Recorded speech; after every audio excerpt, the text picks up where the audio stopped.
Olá pessoal, primeiramente boa noite a todos. Live especial, hein pessoal, sobre direitos. Direitos na questão de concurso público. Vamos falar um pouquinho do possível concurso público do estado de São Paulo. Tudo bem? Então, vão chegando, sejam todos bem-vindos. Tudo bem? Sendo a pessoa aqui. Hoje temos a participação da doutora, tá bom? Advogada especialista em concurso público. Vamos lá.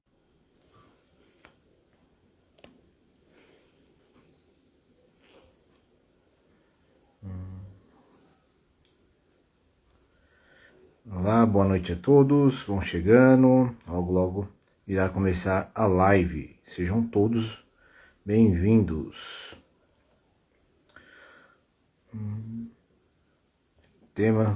Tema super importante, hein, pessoal?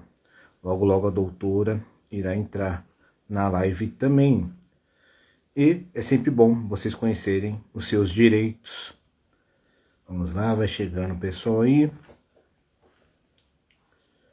Vamos ver quem mais. Olá, boa noite, Paulo. Boa noite, Cris. O pessoal vai entrando.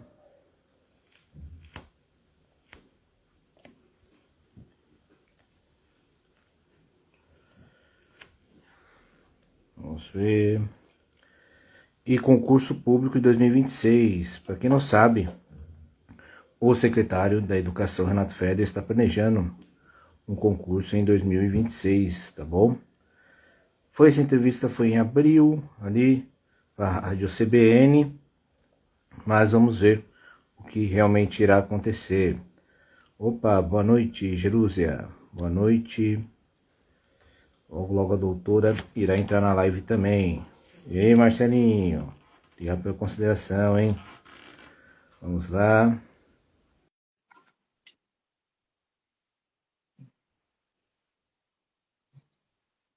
Tá, deixa eu ver aqui. Olá, boa noite, doutora. Boa noite, professor, tudo bom?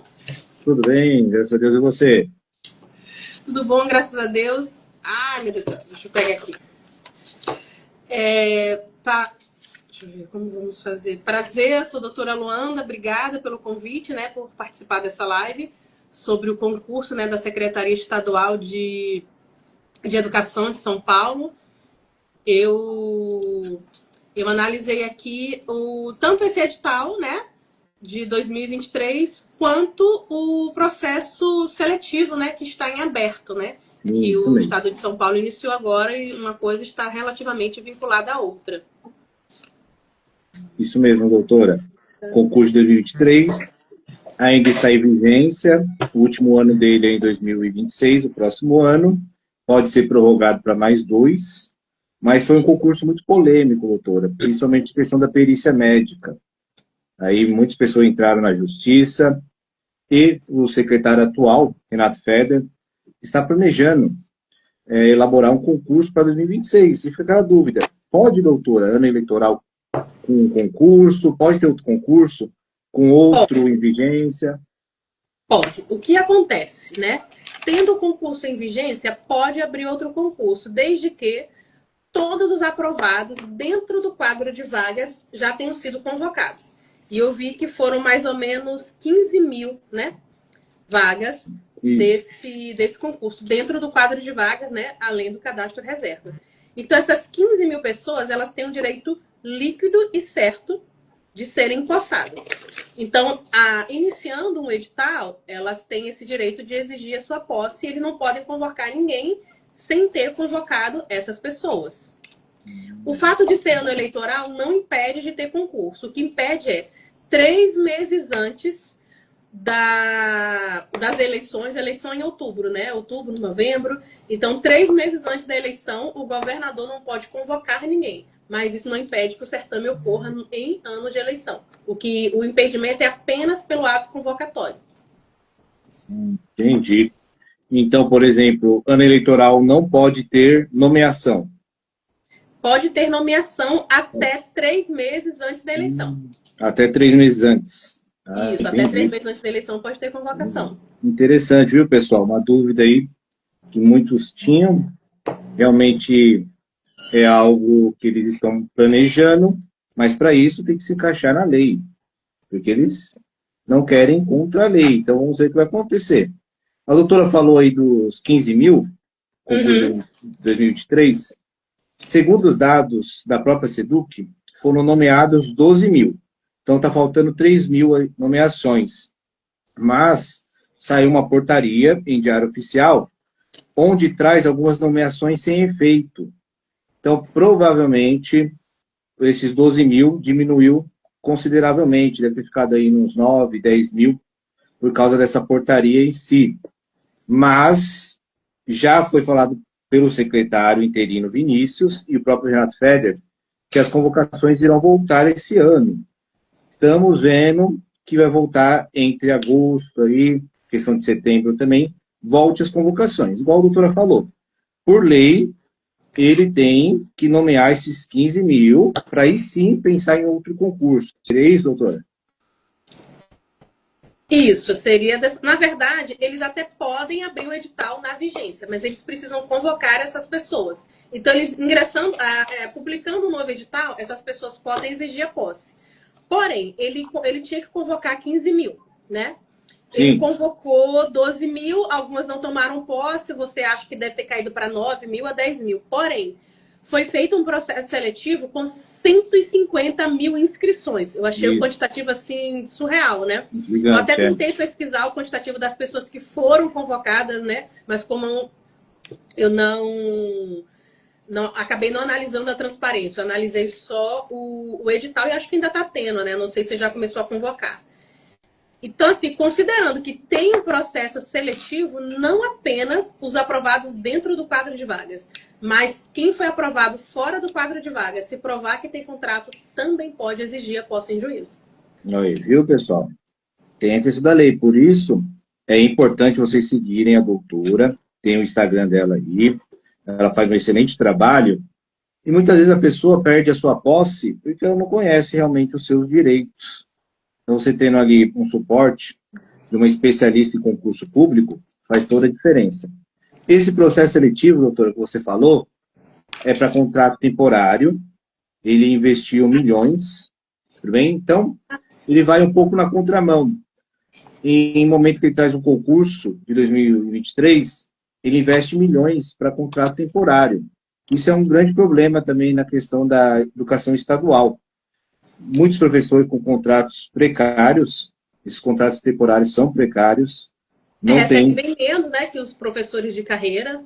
isso, não tem uma carreira, né? Não tem uma evolução. Ali o contrato de 3 anos, não tem estabilidade nenhuma, podemos se dizer, praticamente nenhum direito, então é um contrato precário.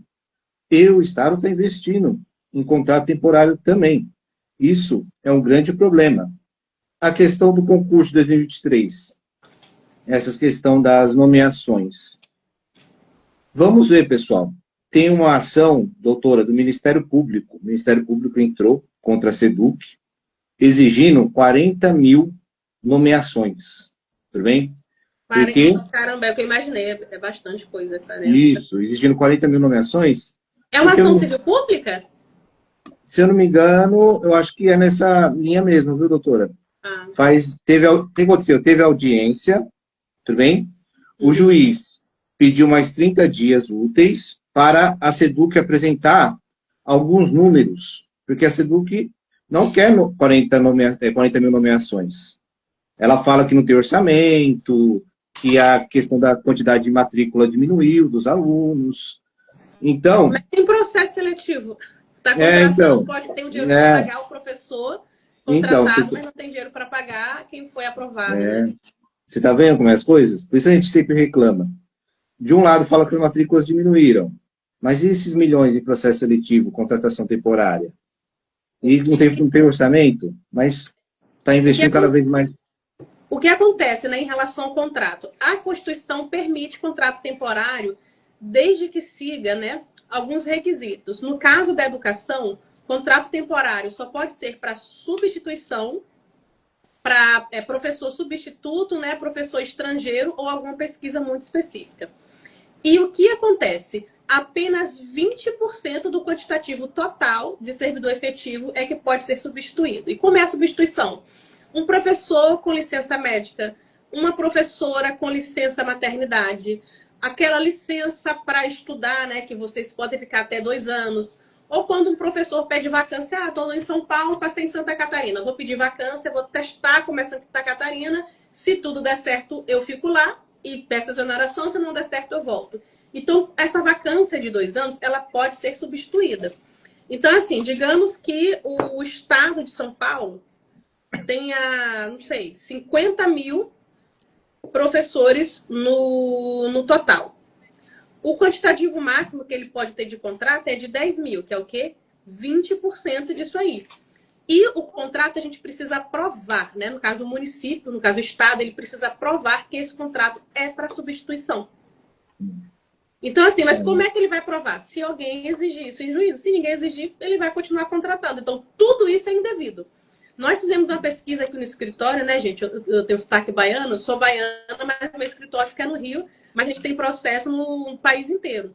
E a gente percebeu que 30% de todos os candidatos aprovados fora do quadro de vagas, na maioria das vezes, são preteridos. Porque o que acontece? Tem uma denúncia, começa aí do Ministério Público, ó, tem muito contrato, tem que fazer concurso. Aí o ente público publica o edital e fala, olha, eu tenho 10 mil vagas. Aí ele vai e convoca 15 mil pessoas. Caramba, ele convocou até fora do quadro de vagas. Perfeito. Porém, ele tem 40 mil contratos. Mas como é que a pessoa vai saber disso? Com uma assessoria especializada. E isso acontece em todo o país. Então, geralmente as pessoas acham, poxa, eu fui aprovado no concurso, passei muito longe, não tenho direito. Se tiver contrato exercendo a sua função, na sua colocação, você pode exigir sim. Não é lei, é um entendimento do STF. É o tema 784 e o tema 683 do STF que garante esse direito ao concurseiro, ao candidato, né?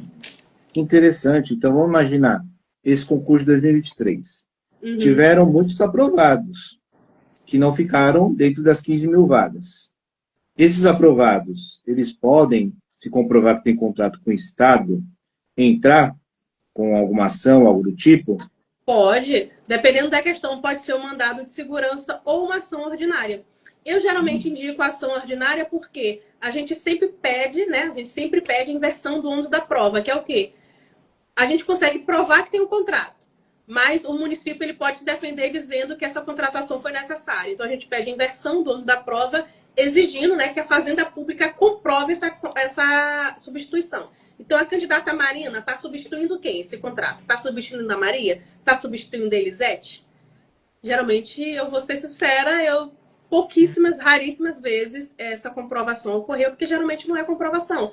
É melhor você ter contrato temporário, dependendo da visão da gestão pública, porque contrato temporário não faz greve, contrato temporário não tem ligação com o governo. Aliás, contrato temporário não faz greve, contrato temporário costuma ser vinculado a governo.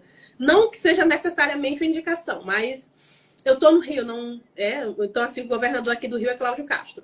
Então, Cláudio Castro fez um processo seletivo para 10 mil professores. Esses professores estão contratados. Se Cláudio Castro não for eleito, esses professores vão continuar contratados? É uma dúvida. Se ele for reeleito, ele vai continuar contratado. E qual o cálculo que, né, eu já atuei na gestão pública, né? Então, eu tenho essa visão de dentro da gestão pública e também fui advogada do CEP, que é o Sindicato dos Professores Estaduais aqui do Rio de Janeiro. Então, o que acontece? Cada contrato é 4 votos, no mínimo. Porque é o voto dele, o voto do esposo, da esposa, do companheiro, do pai e da mãe. Então, se tem 40 mil contratos, a gente está falando de 160 mil votos. Por isso que em todo o país tem muito mais contrato do que servidor efetivo. Porque é mais vantajoso politicamente. É uma questão de... No país, infelizmente, a gente não tem projeto de governo, a gente tem projeto de poder. Vamos fazer um projeto de uma gestão pública. Não tem, né? Eu fui coordenadora de licitação. Aí, a todo ano, 7 de setembro tem desfile. Em julho era um desespero. Meu Deus, precisa comprar bandeira. Eu falei, vem cá, ganhamos a eleição. Beleza. Vamos governar por 4 anos. Porque no primeiro ano não faz um levantamento, considerando os dados do IBGE, quantas crianças tem, qual a previsão do próximo ano, e já faz uma licitação. 2 licitações. Uma no início do mandato e outra no meio do mandato, já garantindo tudo isso aí. Eu percebi que não existia, né?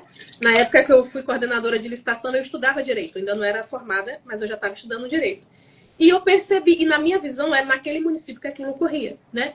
E eu percebi que pouquíssimos locais fazem essa estrutura. Eu falei, não faz sentido.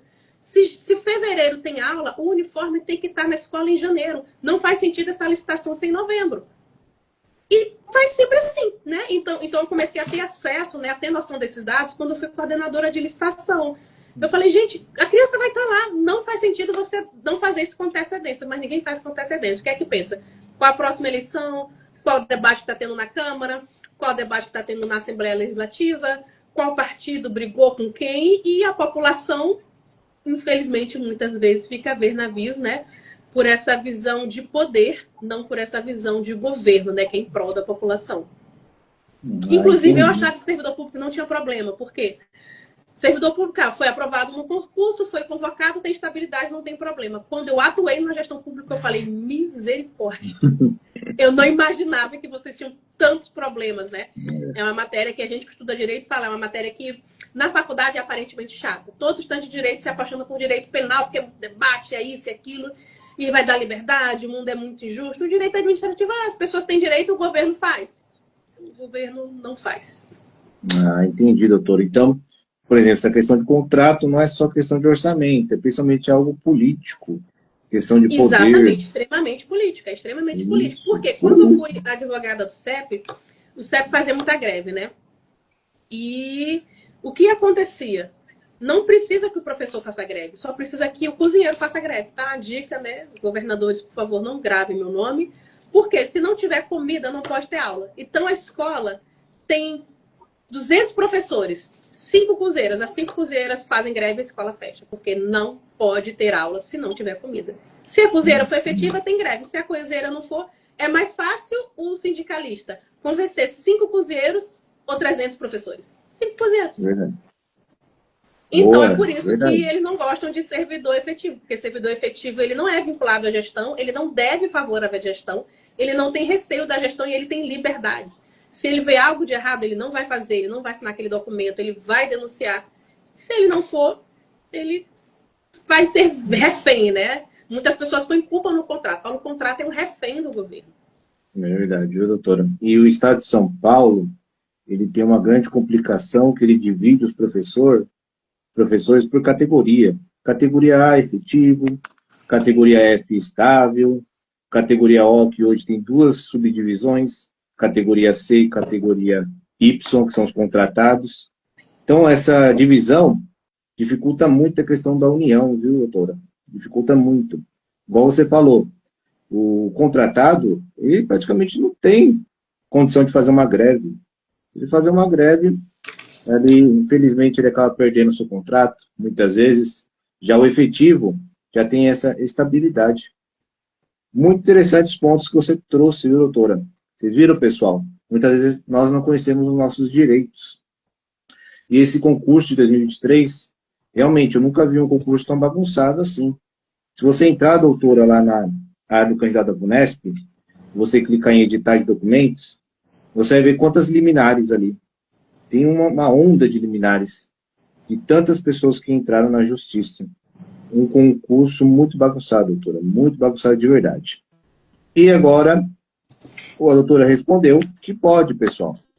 Pode ter concurso em 2026, dependendo da questão de ele nomear os 15 mil. E tem Na verdade, não depende. Pode ter, mas ele não tem uma lei que fala, você só vai poder fazer o concurso se você nomear. Ele abrindo o concurso para 2026, não nomeando, aí o pessoal pode exigir a posse em juízo através de um mandado de segurança, que é quando a pessoa tem o direito líquido e certo.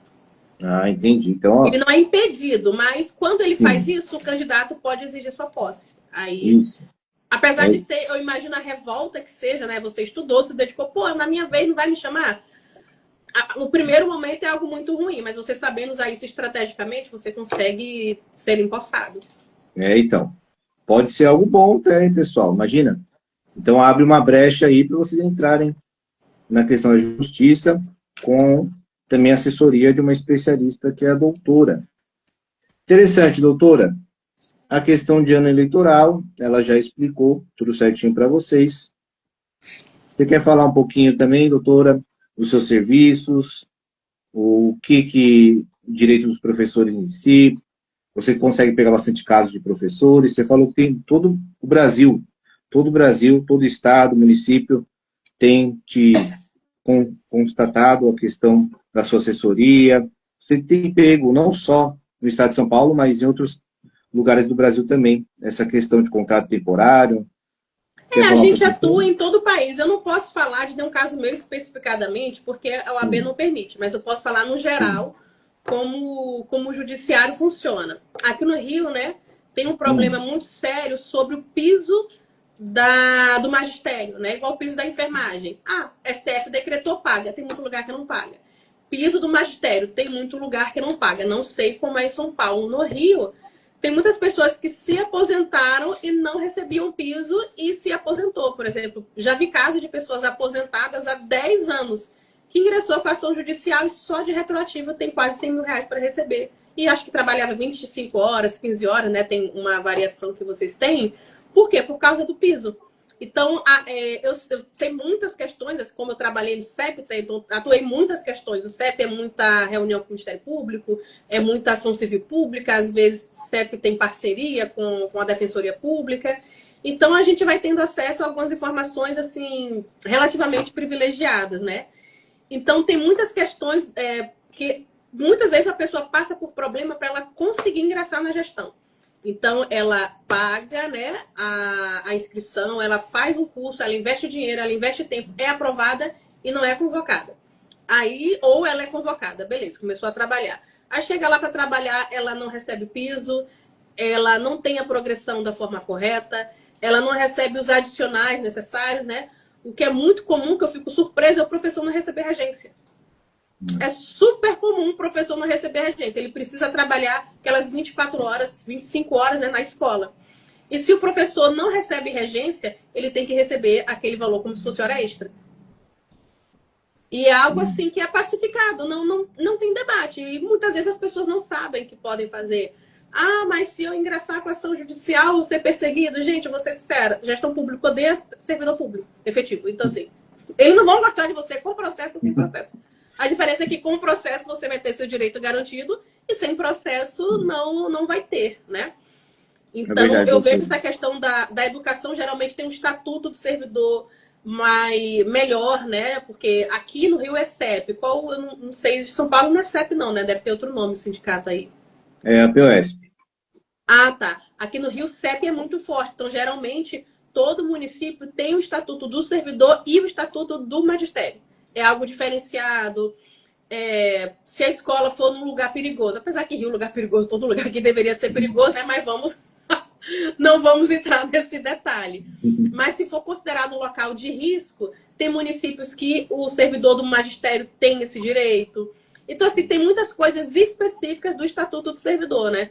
Eu falo que eu, como advogada, que atuo com servidor público, eu estudo várias CLTs, porque a CLT dá direito ao trabalhador no país inteiro. Cada município, cada estado tem um estatuto específico, né? Então, a pessoa precisa analisar o seu estatuto e ver exatamente o que é que aquele estatuto te dá de direito e o que é que você não está recebendo. Geralmente, há muito problema com progressão, com adicional por tempo de serviço e também aquela questão de escolaridade. Você faz concurso para quem tem nível superior. Você faz uma pós-graduação, mestrado, um doutorado e aquele percentual não entra, você abre um protocolo, fica 3 anos aquilo rodando e ninguém te paga. Você pode exigir isso em juízo, é direito líquido certo.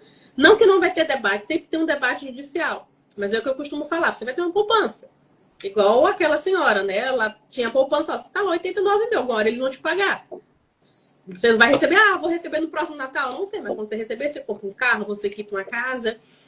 Então, são questões que geralmente a pessoa faz vários concursos. A gente está falando do concurso, né, da SEDUC, do estado de São Paulo. Então, geralmente, essa mesma pessoa fez concurso para Santo André, fez concurso para Ribeirão Preto, fez concurso para Campinas, fez vários concursos e geralmente todos eles acontecem o mesmo tipo de problema. Você falou algo sobre perícia. O que é que ocorreu em relação à perícia? Isso, questão da perícia médica, né? Muitos professores foram reprovados na questão da perícia. Tem até deputado que entrou na causa. Ali fala que foram muito rígidos, doutora, na questão da perícia médica em si. Sobre a Muitas garganta, né? reprovações. Que o professor tem algo da voz, né? Tem Isso, uma alteração. garganta, questão da visão, obesidade, né? Dependendo do nível. Mas eles foram muito rígidos. Teve muito professor que foi reprovado nessa questão da perícia médica. Muitos professores entraram na justiça, tem processos ainda correndo. E essa questão que você falou aí do adicional, aqui no estado chama ALI. Até mandaram aqui no chat, adicional de local de exercício. Tem os níveis de ALI também. E, doutora, eu ia te perguntar, por gentileza, você falou na questão de se você está aprovado, mesmo se você não estiver dentro das vagas ali do edital, você pode entrar na justiça, se você tiver um contrato, é isso? Isso, se tiver. Então, assim, o concurso aqui era para 15 mil vagas. Eu vou dar um exemplo aqui. Isso. Então, digamos que para professor de ciências, porque também tinha por município, né? Ele ali foi bem diferenciado. Então, professor de ciências da região 1, por exemplo, vou dar um exemplo assim. Tinham 50 vagas. Aí, a colocação do candidato foi a 152. E esse candidato provou que tem 300 contratos. Então, até o candidato aprovado na colocação número 300 pode exigir a posse em juízo. Olha que interessante, pessoal. Vocês estão vendo? Muitas vezes falta informação para nós, questão de direitos. Olha como é importante você procurar essa questão realmente. Você já pegou casos assim, doutora? Não, eu comecei a atuar, como eu atuei numa gestão pública, eu comecei a atuar, eu trabalhei na gestão pública, depois eu fui assessora de um procurador municipal concursado, e o escritório dele também só atuava com direito administrativo, e o primeiro concurso que eu atuei foi o de Mangaratiba, um município aqui do interior do Rio, que na minha cabeça aconteceu esse problema naquele município.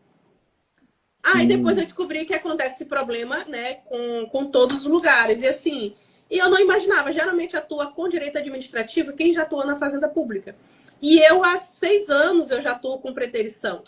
E hoje eu sou presidente, né, da Comissão de Direito Administrativo aqui do OAB de Campo Grande, que é a subseção da OAB que eu estou vinculada. E eu percebi que pouquíssimos advogados do país atuam com preterição.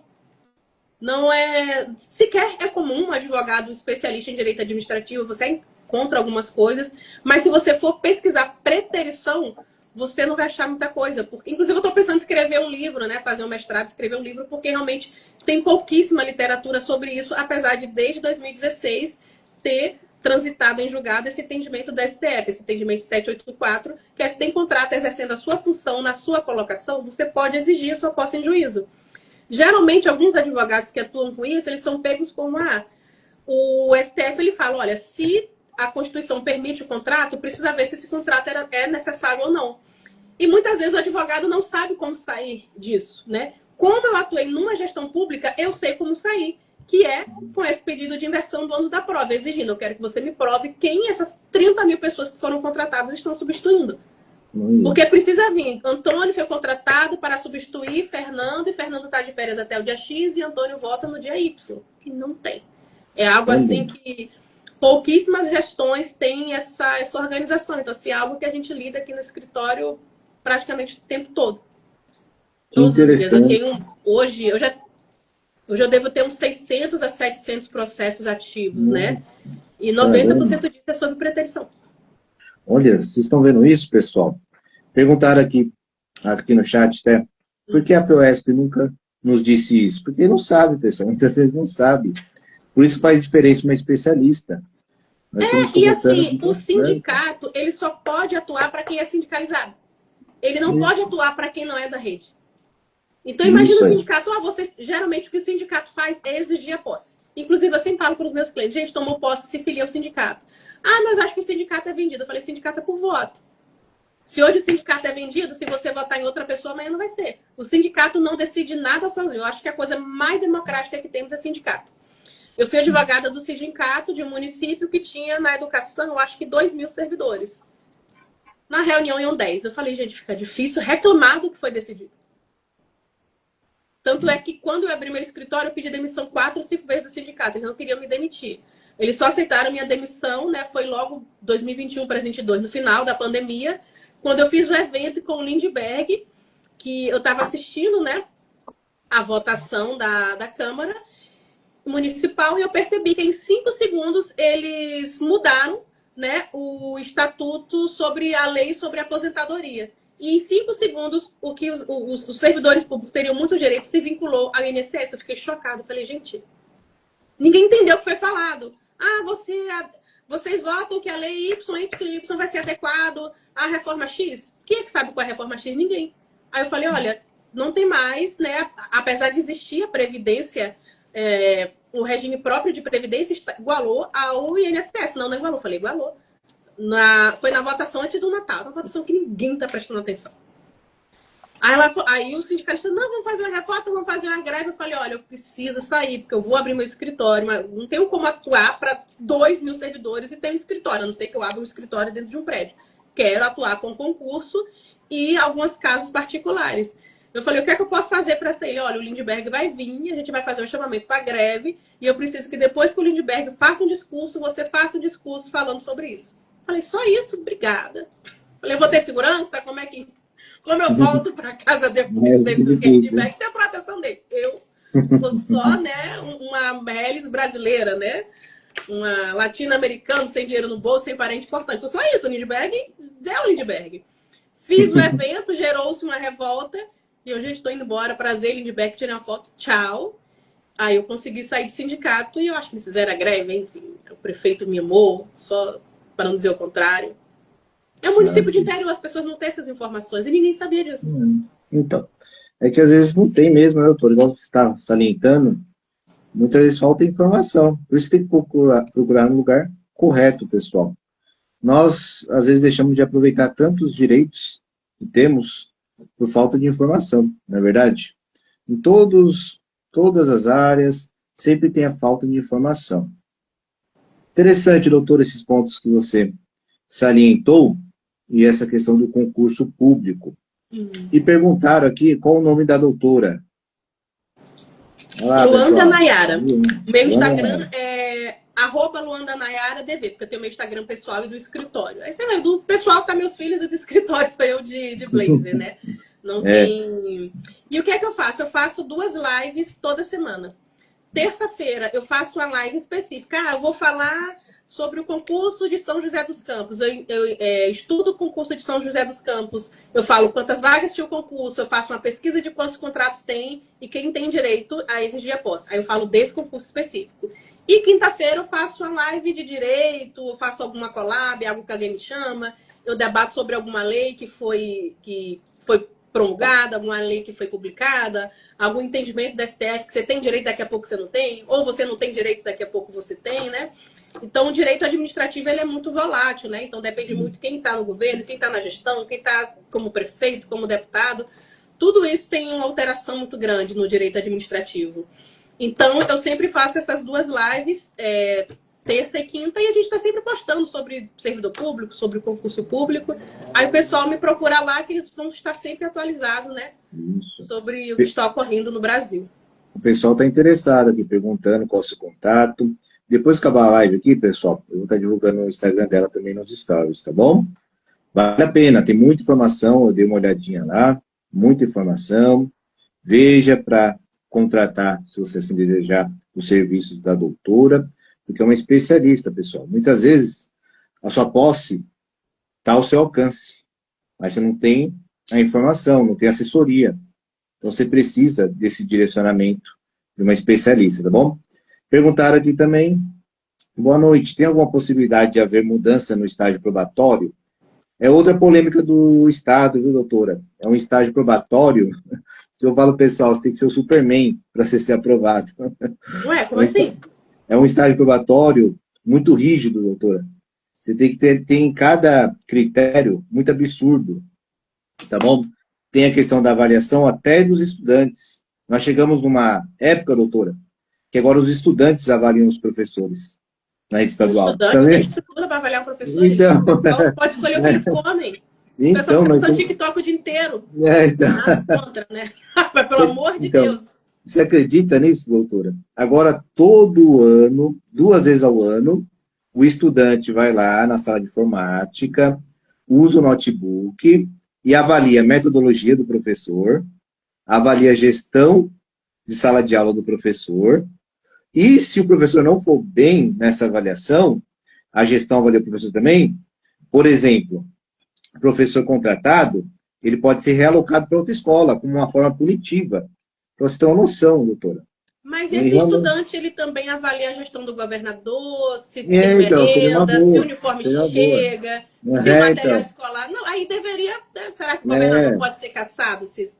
Então, você vê, doutor, é uma coisa vergonhosa o que vem ocorrendo. Criança, e esse estágio tipo assim, probatório... é autoridade para uma criança que então, aí foi reprovada e não gostei do professor, não estudei, não tirei 10 em matemática, como ele é mal.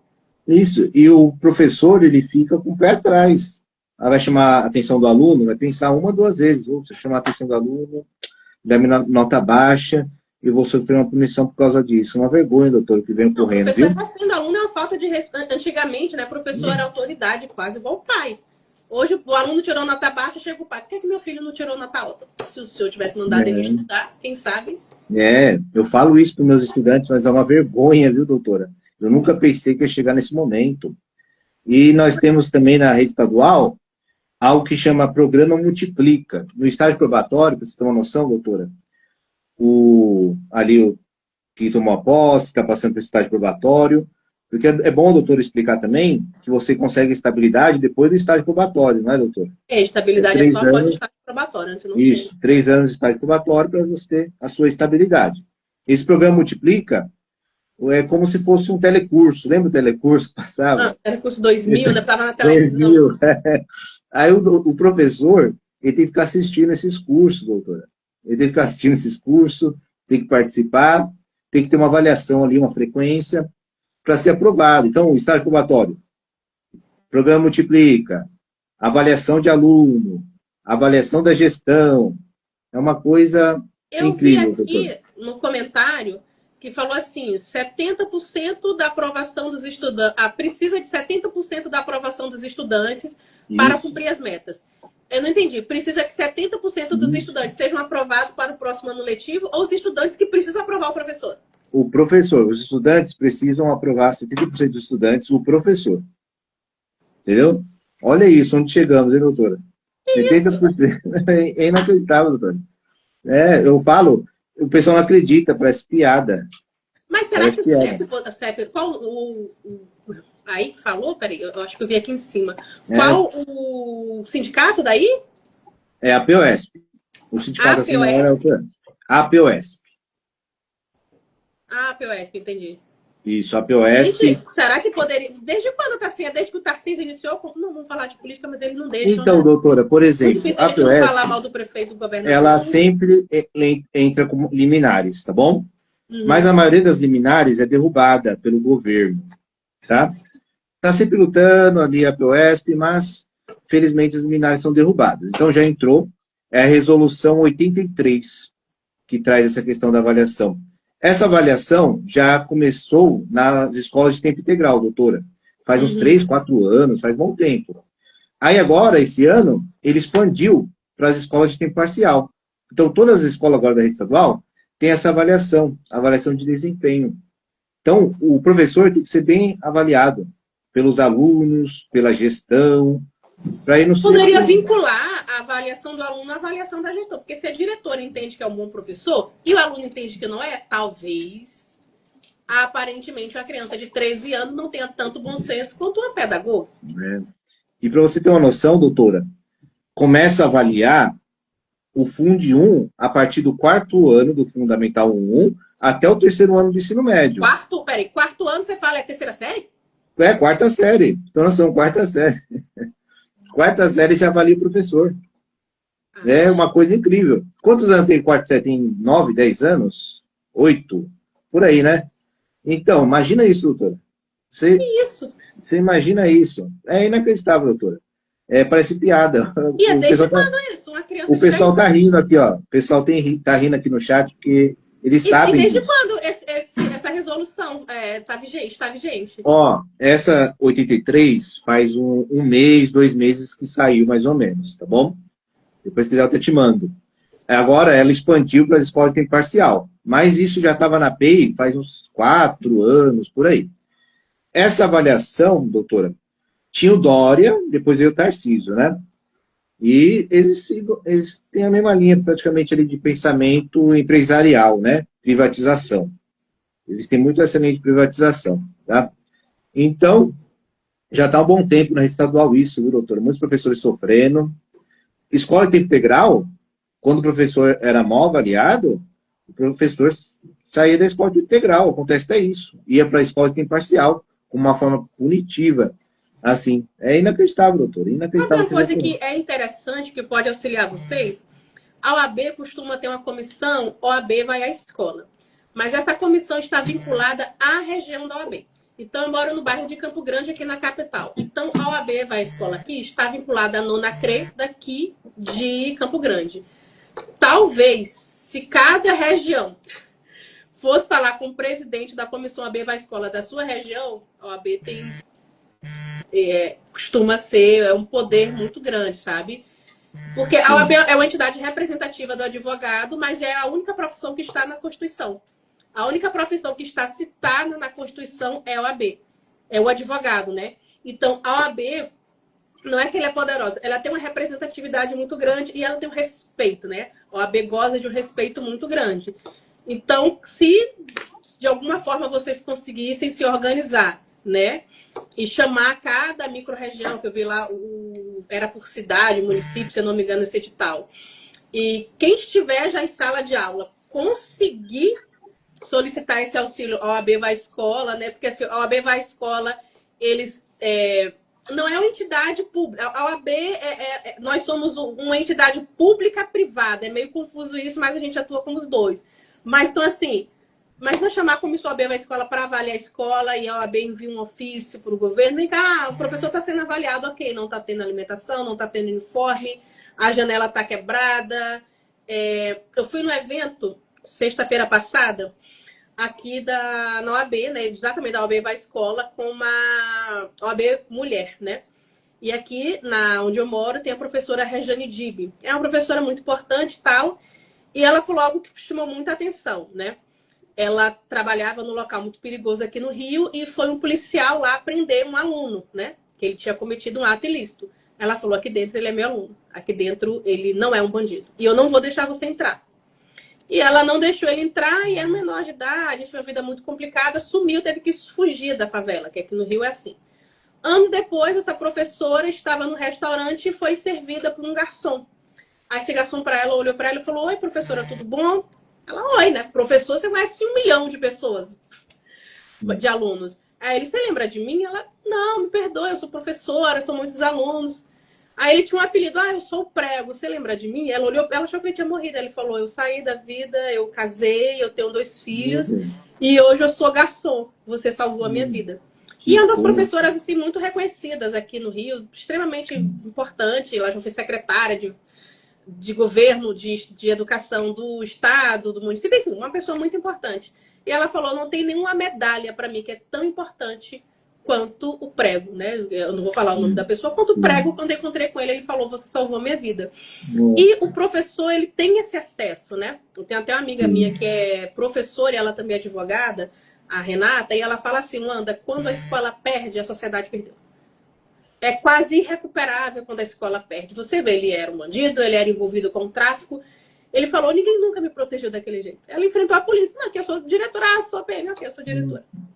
Você consegue entrar se eu não autorizar? Não, é uma escola. Só com o diretor, né? Então, não sei exatamente como vocês poderiam fazer. Mas talvez se tivesse essa junção de OAB vai à escola com o pessoal que já está dando aula, não é o pessoal do concurso, é o pessoal que já está dando aula, porque o OAB vai à escola dar palestra e fala sobre bullying, e tem uma série de coisas que pode ser feito. Então, entre o professor e o sindicato está pedindo algo, e advogados renomados, geralmente presidente de comissão, são pessoas que têm destaque, que se desenvolvem muito bem.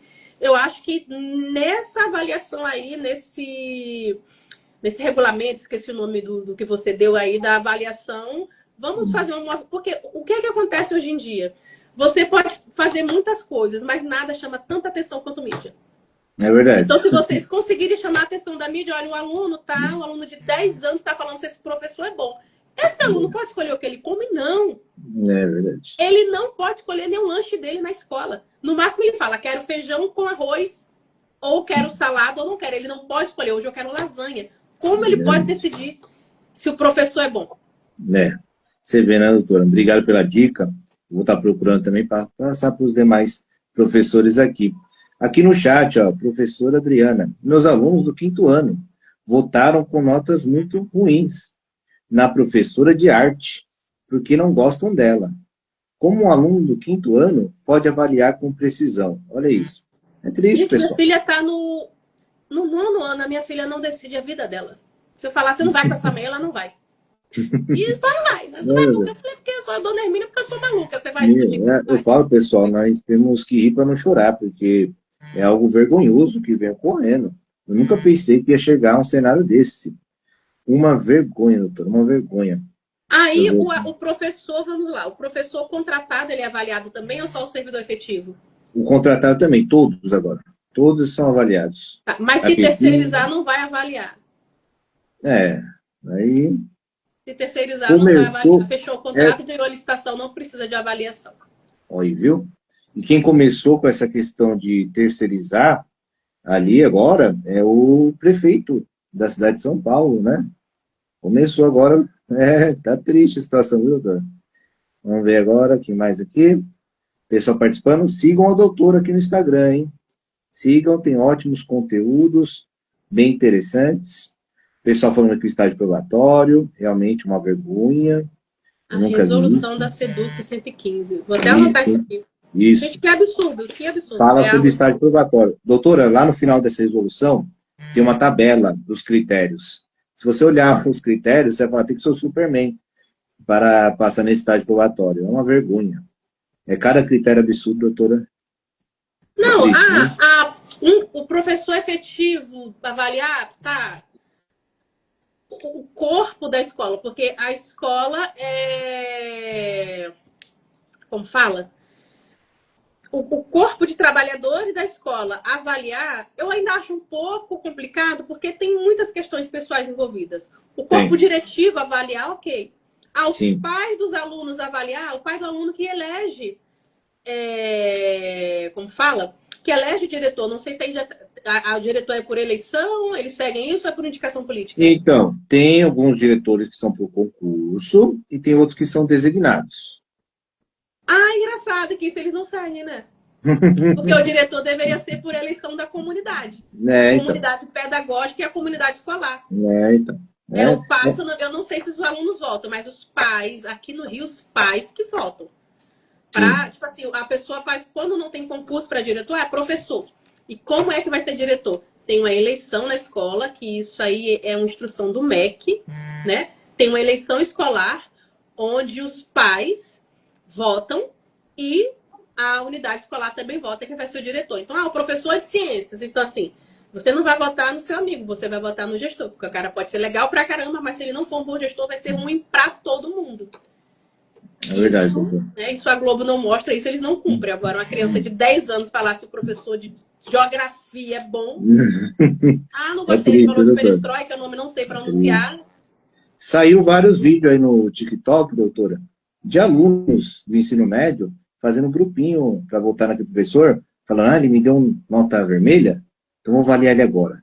Dou nota 1 para ele, nota 0. É triste, professor. É triste, doutora. É um sucateamento, né? A minha irmã mora em São Paulo, eu moro no Rio. E minha filha estuda numa escola bilíngue, escola, né, não é escola pública. E a minha filha estava fazendo um exercício, né? E ela tinha questão do MEC, né? De medicina. Isso tem 2 anos. Do MEC não, questão do Enem de medicina. Eu falei, mas você está acostumada a fazer questões assim? Todo mês tem 1, 2 para a gente testando. Minha filha tinha na época 11, 12 anos. Aí eu falei assim, caramba, você, né? A gente consegue te dar uma estrutura, eu e meu esposo, e você, com 12 anos, está fazendo questões do MEC, questões do Enem de medicina. Você está sendo preparada para a vida. Eu pensei, uma criança que vem de escola pública, que chega com fome, que não sabe quem é o pai, ou que o pai está preso, ou que o pai foi preso indevidamente, que a mãe trabalha o dia inteiro como faxineira, sendo humilhada, para aquela criança ter o básico. Como essa criança vai competir no mercado de trabalho com a criança que com 11 anos já sabe, já está sabe a questão do Enem de medicina. É complicado. Né? Então, eu acho que... Eu fiquei assim surpresa. Acho que de tudo que a gente falou, fiquei chocada com isso. Que, eu também apesar ficaria. de já ter participado de gestão pública, já ter sido advogada do CEP, já ter visto tantas coisas, nada tão imensurável. Eu duvido que a escola particular faz uma coisa dessa. É inacreditável, Tony. Ó, mandaram aqui no chat. O governo só tem obrigação de chamar os 15 mil do edital. Isso procede, doutora? Não. Por quê? Pelo entendimento, vocês podem pesquisar, entendimento 683, entendimento 784 do STF. Se tem contrato exercendo a sua função na sua classificação e sua preterição, e o STF entende que você pode exigir sua posse em juízo. Tem direito líquido e certo de ser empossado todo mundo que foi aprovado no concurso. Que foi aprovado dentro do quadro de vagas. Foi aprovado fora do quadro de vagas. Você tem o direito, caso você prove o contrato, e caso você prove que esse contrato não era substitutivo de outro professor. Eu vi o processo seletivo, não fala nada sobre substituição. O processo seletivo fala de professor. E vida que segue. Poucas pessoas sabem, poucas recorrem, então isso vai acontecendo. Isso. Então, pessoal, vocês estão vendo? Muitas vezes a gente não sabe, porque não tem informação. Não é culpa nossa em si. Nós precisamos de uma orientação. E a doutora aí é especialista. Então, ela já trabalhou na questão pública, já conhece realmente. É um universo, eu falo que é um universo, né, doutora? É um universo complexo. Demais. É um universo complexo, com várias leis, portarias, resoluções. Não é fácil. Não é verdade, doutora? Doutora, você já está há quanto tempo assim nessa área? Conta um pouquinho para a gente, por gentileza. Então, eu atuo com gestão pública desde 2016, né? Então, com quase 10 anos. Em 2016, eu fui coordenadora de licitação. De 2017 a 2018, eu fui auxiliar desse procurador, né? Ele é um procurador concursado, mas tinha um escritório. Eu auxiliava ele no escritório, mas ele só atuava contra a Fazenda Pública. Em 2019, eu fui contratada pelo CEP, então eu atuei diretamente com o CEP, né? Lá da região da Costa Verde do Rio de Janeiro, era de município específico.